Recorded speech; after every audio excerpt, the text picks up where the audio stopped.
السلام عليكم ورحمة الله وبركاته. جعلت كم نجا فياكي دي جرت بقجرات جيروم مال فكات كسين جرو فايو وبرا ما مبنتي مال قرور سبرور تفايون لغا دبچورا في فايو وني سبرور تفايون برا سنتاني كان عبدور اني يعني ولي قلتي جورا انا في ولي قلتي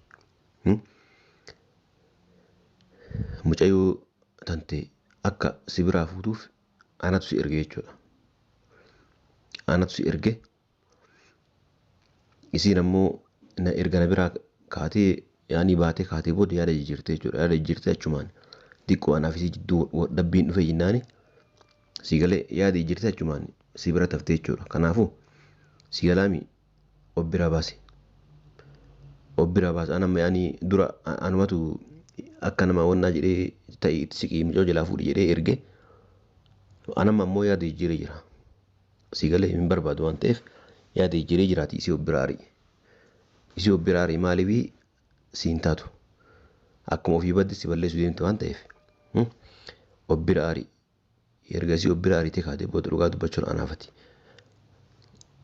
Namni wadha buufama jiruuti bifa haaraan deebinee nikaa godhanneeti akkasii waliin jiraanna. Isin ofirraa arii ani isii hiikuu barbaadaa beekta. Dhugaa dubbachuudhaaf ofirraa hiikuu barbaada. Durallee ofiin addeebite ofii waggaa tokko booda teettee ofiin addeebite kanaafuu nama hin barbaadu waan ta'eef si galee isii ofirraa ariiti.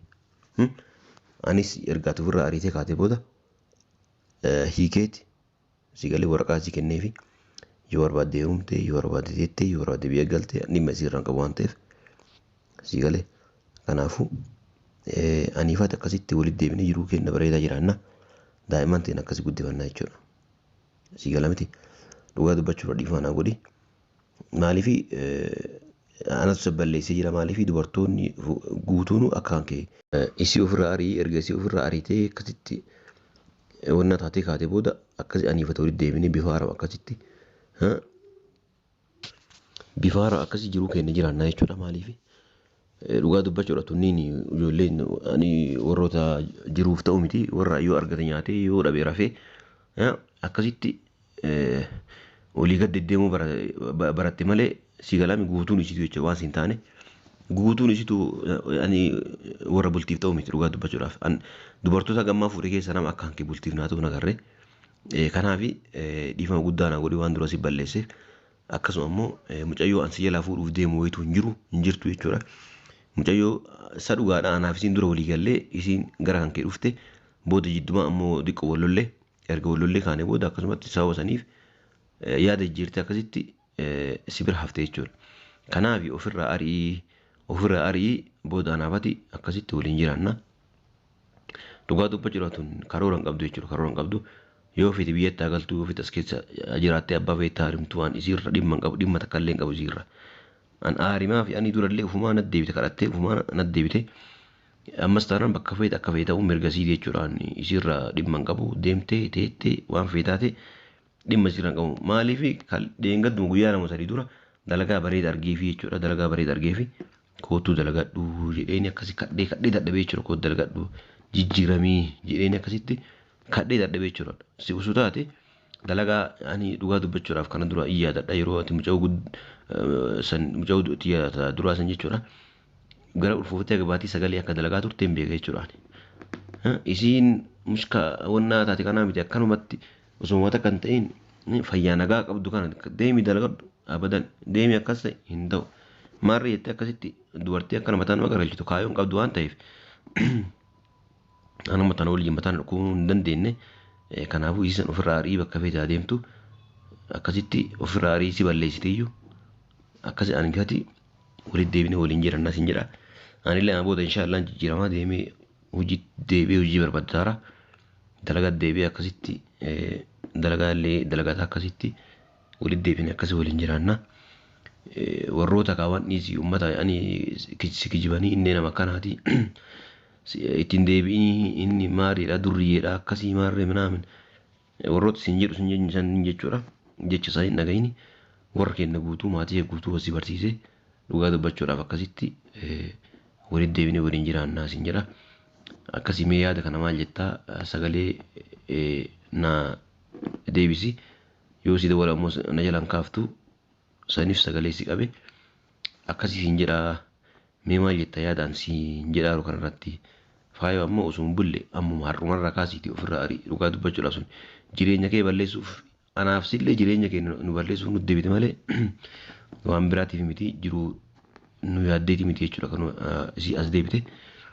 Akkasii siin jedha jaaltu mee yaadaan jedhaa jiru har'a maal jettaa har'uma dhadhee ni kaa'idhannaa siin jedhaa maaliif dirqama walitti deebinee waliin jiraannaa. Akkasiin jedhamee yaada kanarratti hatattamaan deebii akkana deebiftu gabanumaan kabajaan si gaafadha. Assalaamu alaykum warahmatullahi wabarakatuh. Akkam jirtu hordoftoota fi kabajamtoota keenyaa jirtu bakka jiraattan bakka isin jirtan hunda nageenya jiraatu fayyaa keessanii nagaa keessanii isiniin jechaa wanti isin qabadhee dhufe maali yoo jettanii viidiyoon kaleessa gadhiise irratti namoonni baay'een itti artanii jirtanii jechuudha. Angaruu akka biraankii ta'e duraan dursee isinitti himee jira jechuudha. Warroota sirriitti nu banneetu nattaara ta'uun beeku malee andurumaa piraankiidha dhugaa miti nyaata kana numaaf hin qopheesse anumaaf faayoof hin qopheesse jedhee isinitti himee jira jechuudha. Maaliif nyaata anumaaf faayoof hin qopheesse jechuudha manumaaf hin qopheesse malee keessummaan tokko keessummaan na bira dhufu hin jiru jechuudha. Keessummaan na bira dhufu illee hin jiru malee nyaata illee faayoo dhoowwachuuf miti ani nyaata irratti nama hin jibbu jechuudha. Maaliif nyaata irratti nyaanni tokko nyaachuudhumaaf kan qophaa'u malee nama dhoowwachuuf miti kan qophaa'amu jechuudha. Kanaafuu nyaata sana numaaf hin qopheesse namni tokko nama mana keenya dhufu hin jiru. Ani piraankii ishii godhuufi malee waan tokkoof miti jechuudha. Piraankii akka ta'e illee itti nimnee jechuudha. Faayooti itti nimnee baqa yeroo sana dhiifama jennaan dhiifamuma ishii jettee dhiifama naa gootee walumaan nyaannee nyaata sana findhee kaane jechuudha. Ishiin immoo garaa keessaa dhiifama naan goone natti fakkaata jechuudha. Akkasiin isiniin jedha jechuudha. Faayoodhaan akkasitti piraankii godhi jennaan akka viidiyoo ishii waraabu dura itti nimne jechuudha. Yeroo sanaaf itti nimne jechuudha. Sootuma jedheetan kaameraa kiyya dhaamsidhuma dhiise jechuudha. Maaliif yoon itti hime uttuu natti aartii laata duraa giddiidhaan dhiifama naa goote jedheetanii itti muudhiidhaan waan dhiifama naa gooteef itti muudhiise jechuudha. Attuu deebitee natti aartii laata jedheetanii akkam viidiyoo waraabe itti muudhiise. Kanaafuu ishiin immoo garaa keessaa dhiifama naan goone jechuudha. Faayoon akkasitti nyaata nyaannee walumaan xabannee buna illee dhunnee turre akkasitti galgala na biraa kuttee jechuudha. Gara ishiin dhaqxillee hin beeku jechuudha. Garuma ishiin deemtee hin beeku jechuudha. Ergasii illee naaf hin dawwalle jechuudha. Maaliif baay'ee tokko natti aarteeti natti fakkaata. Dhugaa yoo natti aartee illee dhuguma qabdi jechuudha. Maaliif hanumatu badii qaba. Nyaata tokko nyaata qophaa'e tokko nyaatiin namaan jettuun uma nama aarsaa jechuudha. Otoo naati illee uma naaratu namni akkas naan jedheeti. Faayoon illee baqqaa inaarsu jetteetuma nafaan nyaatti natti fakkaata. Kanaafuu otoo naati immoo nyaatuma sana iyyuu nyaadhu nyaatuma sana dhiiseen baay'u jechuudha. Dhugaan mootu badii qaba. Faayooti illee balleessee jira. Nyaata nyaatin ishiidhaan jechuutti maaliif ani shumaan taphachuuf malee shumaan qalladuuf malee piraankuma ishee godhuuf malee waan biraati miti jechuudha. Nyaata dhoowwachuuf miti isiniin jedha hordoftoota fi kabajamtoota kiyya. Isinillee warra natti aartan dhiifama isiniin jedha dhiifama naa godha. Maaliif anumatu badii qaban isiniin jedha. Akkasin isiniin jedha. Maaliif duraan dursee isinitti himee ture. Isiniin galle natti fakkaata malee duraan dursee faayoo piraankii godha nyaatni kuni numaaf qophaa'ee jedheetan duraan dursa isinumatti himee tureen jechuudha. Maaliif akka natti aartan na dhibe malee isinitti himee ture jechuudha. Piraankiidha wanti kun dhugaa miti. Dhugaan si'inaa hordoftoota kiyyaa isiniin jedheetan isinitti himee ture jechuudha. Isin immoo na arrabsitanii maaliif nu banne natti fakkaata ta'e hin beeku jechuudha. Akkasiin itti nu banne akkasiin isiniin hordoftoota fi kabajamtoota kiyyaa maaliif ani nyaata irratti nama hin jibbu jechuudha. Namoonni as keessa jiran na beeku jedheetan yaada. Namoonni ollaa kiyyaa illee hundumtuu na beeku. Maaliif ani nyaata yoon dalagillee qophaa koo nyaadhu jechuudha. Maaliif qophaa natti hin tolu jechuudha. Nama faana yoo ta'e malee qophaa koo natti hin tolu. Dubartoonni illee akkuma beektanii jechuudha. Akkuma isin viidiyoo irratti illee argitanii anuma bira dhufu jechuudha. Anuma bira dhufu yoo isaan wal lolan illee anuma bira dhufu. Maaliif ani nyaata irratti nama hin jibbu jechuudha. Namni tokko yoo saree ta'e malee namni nyaata irratti nama jibbu hin jiru jechuudha. Ani akka kiyyatti akkasitti yaada jechuudha. Maaliif nyaanni qophaa omaa siin godhu jechuudha. Baay'attee yoo nyaate akkasitti namatti tola malee qophaa omaa waan tokko yoo namaan godhu nyaata bareedayyuu yoo dalaganii nyaatanii mi'aawu jechuudha qophaa ofii jechuudha nama faana malee mi'aawu jechuudha. Dubartoonni ajillee yoo isaan wal lolan anuma bira dhufanii anuma bira taa'anii otoo namoonni ofitti hin fidiinii ofitti hin dhiyeessini naan jedhan araamaa isaanis rakkataniitu bakka bulan dhabaniitu je'eetumani ofitti qabaa ture jechuudha. Maaliif nama hin jibbu jechuudha nama akka kootiin hin jibboonni jechuudha. Akkasinis niin jedha maaliif nama namiidhanillee nama namiidhuuf natti deemanillee ofumatti hin qaba jechuudha nama miidhu jechuudha maaliif kanumaaf yoo nagee natti fakkaata jechuudha. Namni keerii dalagu tokko omaarraayyuu hin bu'u jechuudha. Kanaafuu keerii dalaguun bareedumanis niin jedha kanumaaf waanuma nama ofitti qabu waanuma nama keerii yaaduuf yoo nagee natti fakkaata jechuudha. Dhugaa dubbachuudhaaf faayyootti immoo kaleessa balleesseera dhiifama mallee ishii gaafadha jechuudha. Dawwaleellee dhiifama gaafadha sittillee waame dhiifama ishee gaafadha jechuudha. Maaliif ishiin hin beektu jechuudha akka biraankii ta'e hin beekne akkasitti natti aartanii isiniin jedha isinillee dhiifama naa godhaan keessanuu akkasiin isiniin jedha jechuudha. Baay'ee tokko natti aarte natti fakkaata faayyooni. Edellee dawwalee fi erga ishiin deemteellee dawwalee fi dhiifaman gaafadha jedhee kora manaatti deebi jedheettani yeroon dawwaluuf silkiin irraan kaastu jechuudha. Ammallee uuman dawwalaaf erga baree hin kaastu jechuudha silkii ammallee uumaan dhiisu jechuudha. Amma ishiin jalaa kaastutti amma ishiin dhiifama naa gootutti akkuma duraatti akka amma deebitutti ishiin dhiisu jechuudha. Maaliif ishiitti balleesseera amma dhiifama garaarraa lapheerraa naa gootutti oma dhiifama ishii gaafadha jechuudha. Akkasinis niin jedha hordoftoota fi kabajamtoota kiyyaa kanaa bichaallee miti jechuudha. Wanti biraama wanti isin qabadhee dhufe waan biraallee isin qabadhee dhufee jira jechuudha. Wanti isin qabadhee dhufes maali yoo jettani dhugaa dubbachuudhaaf namichi mataa dhagaa suni naa dawwalee sagalee naa kaayeetu silkii isaa jalaa kaasuu didee jechuudha. Silkii isaa yoon jalaa kaasuu didee silkii isaa qaata jalaa kaasuu dhiise jechuudha. Kanaafuu sagalee naa qaba jechuudha. Yoon silkii isaan kaasin sagalee naa qaba jechuudha. Sagalee naa qabe faayoo biraa baasii faayoo mana keettiin dhiyaasini faayoo ofirraa baasiiti akkasitti haniifati waliin deebinee jiraanna naan jedhee ani yoo maraadhee uffata buusee deeme malee isa faana deebi'ee jiraachuu hin barbaadu jechuudha. Akkasinis niin jedha hordoftoota fi kabajamtoota kiyyaa yoo maraadhe malee ana achitti hin deebi'u jechuudha. Achitti deebi'uudhaaf yaada hin qabu jechuudha. Nikaa bifa haaraadhaan akkasitti walitti deebinaa faayoo biraa baasii faayoo yoo biraa baasite akkasitti waliin jiraannaa nikaa hidhanneetu akka duriitti deebineetu anillee akka duraarra fooyya'ee nama gaarii ta'ee waliin jiraanna naan jedhee ani waliin jireenya isaa kana hin barbaadu jechuudha. Ajjiirra faayoo harka meeqanaa wayyaa jechuudha. Faayoon namaaf yaaddii bakka faayoon cinqii namaan dandeessu jechuudha. Yoo namni rakkatti nama faana rakkatti jechuudha. Faayoon yoollee namni boo'e faayoon nama faana boochi jechuudha. Inni immoo dhagaarraa dhalate jechuudha. Inni immoo dhagaadha. Dhagaa yoo bishaanitti naqanii gadi hin seenu jechuudha. Inni akkasuma jechuudha. Namaan amma gara lixu dhabeetu faayoon illee manatti isa dhiistee biraa deemte hundumtuu dhiisee biraa deeme jechuudha. Amma caaltu ishii gowwaa kanatti akkuma duraa sanatti gowwitti sanatti deebi'eetan ishii faana jiraadha je'eetu yaada natti fakkaata. Ayyaanni kun naaf hin ta'u jechuudha. Bakkuma biraa nama biraa sobee isaan faana jiraatu malee kana sananna sobuu hin danda'u jechuudha. Kana booda faayyoonlee wanti ofirraa baasus hin jiru yoo dalagaa seente malee faayyoon yoo dalagaa argattee dalagaa seente malee anuma bira teessi jechuudha. Amma hojii argatutti anuma bira teessi. Kanaafuu inni akkanumaaf cannaqama jechuudha. Waan biratti illee deebi'u hin qabu. Bakka namni tokko erga addaan bahee erga wal jibbee addaan bahee jedhama. Akka faayyoon kaleessa naan jettetti kaleessa illee as dhufee ture jetteetti as dhufee ture beenuun gallaa hojiillee si argee hojiillee seentee akkasitti hojii hojjetteetu anillee hojii hojjedhee akkasitti bakka waan barbaadde si godhaa jennaan ishiin nan didee jette akkanatti mitetti nan didee jette akkasitti asii kutee jette. Kanaafuu ishiin illee dinnaan amma gara kiyyatti garagalee jechuudha. Gara kiyyaallee wanta argattu hin jiru jechuudha. Ani immoo wanta faayoo caalaa ofirraa si fageessaa jechuudha. Faayoonis ofirraa si fageessite namni hundumtuu bakka alaalumatti argeessi baqataa jechuudha akka bineensaa.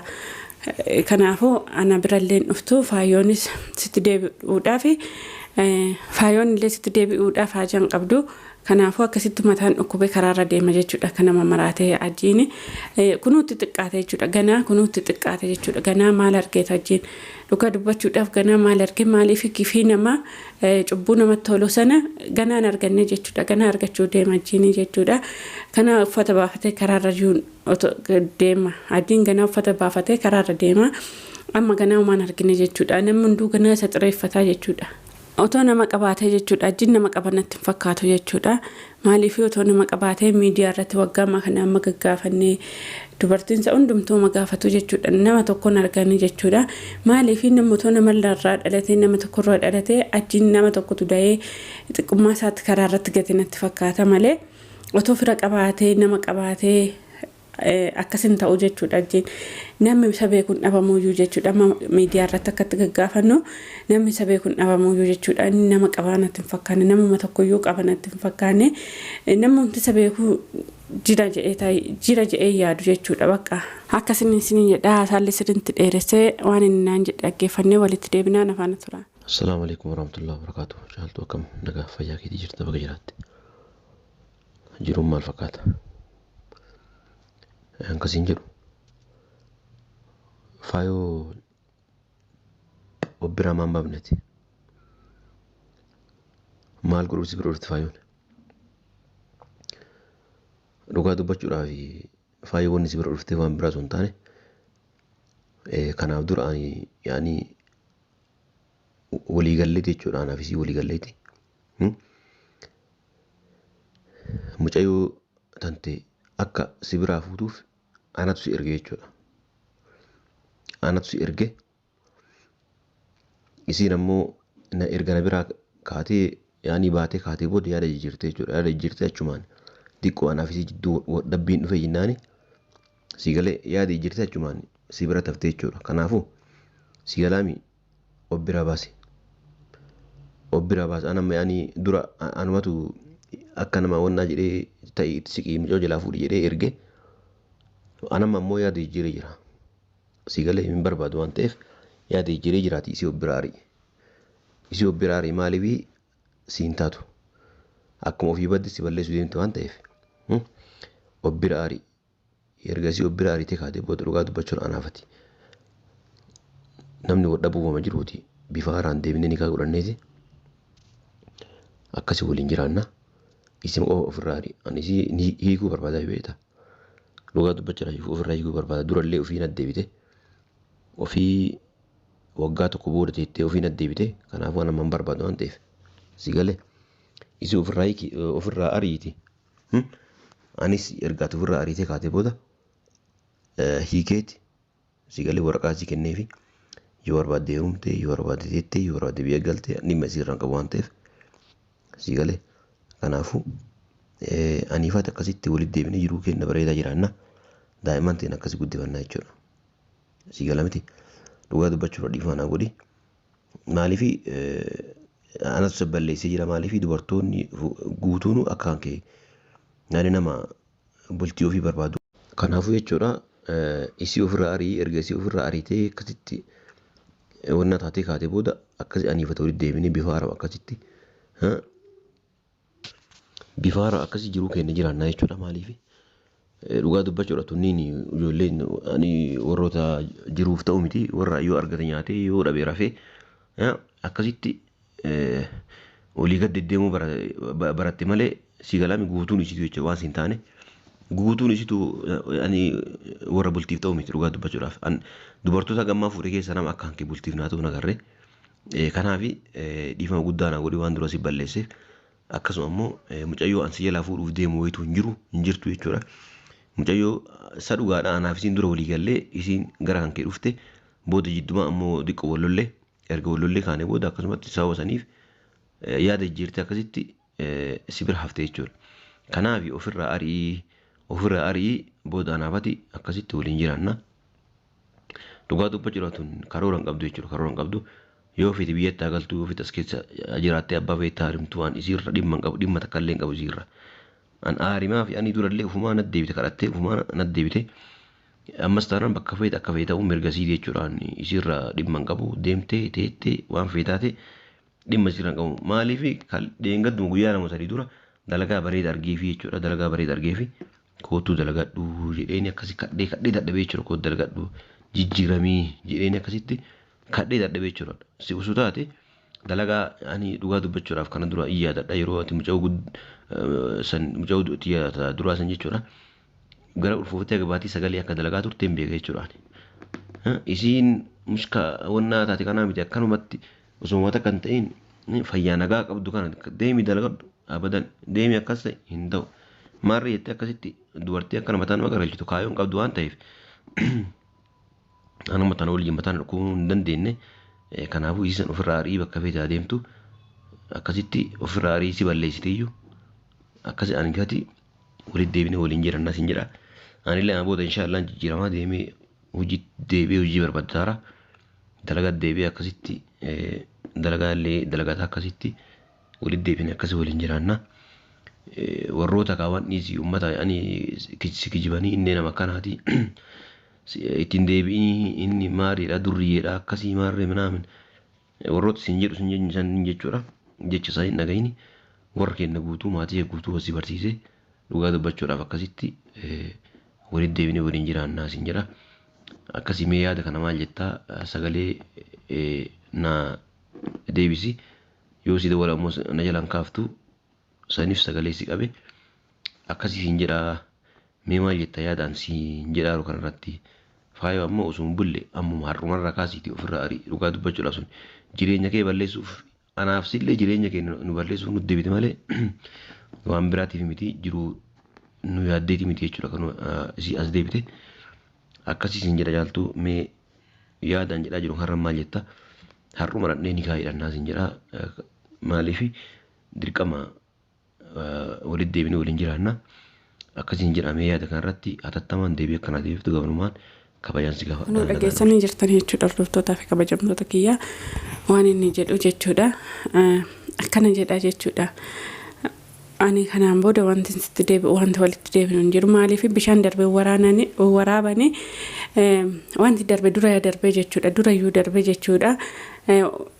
Wanti darbe tokko darbe gizuma isaa sana faana darbe ani wanti sitti deebi'u hin jiru jechuudha kanaaf abdii kutadhu jechuudha akkuma dhageessan kanaan si malee naman jaaladhu sin jaaladha maalii jedha akkuma dubartoota biraa sobuu jechuudha kaleessa illee faayoodhani akkasuma jechaa ture jechuudha jechuma kana anaanillee har'a jechaa ture jechuudha kanaafuu ani laa wanti si jaaladhu illee jiru wanti na jaalattu illee jiru erga addaan baaneera deemiti kanuma biraa barbaaddadhu jechuudha nama biraa sobiitii addisiidhuma biraa sobiitii isaanuma barbaaddadhu malee ana wanti na sobduun jiru jechuudha na sobuun dandeessu kanaan booda jechuudha akkasiin isiniin jedhaa waan hordoftaniif galatooma ulfaadha kabajamaa hanga viidiyoo biraatii walitti deebinutti nagaan naa tura.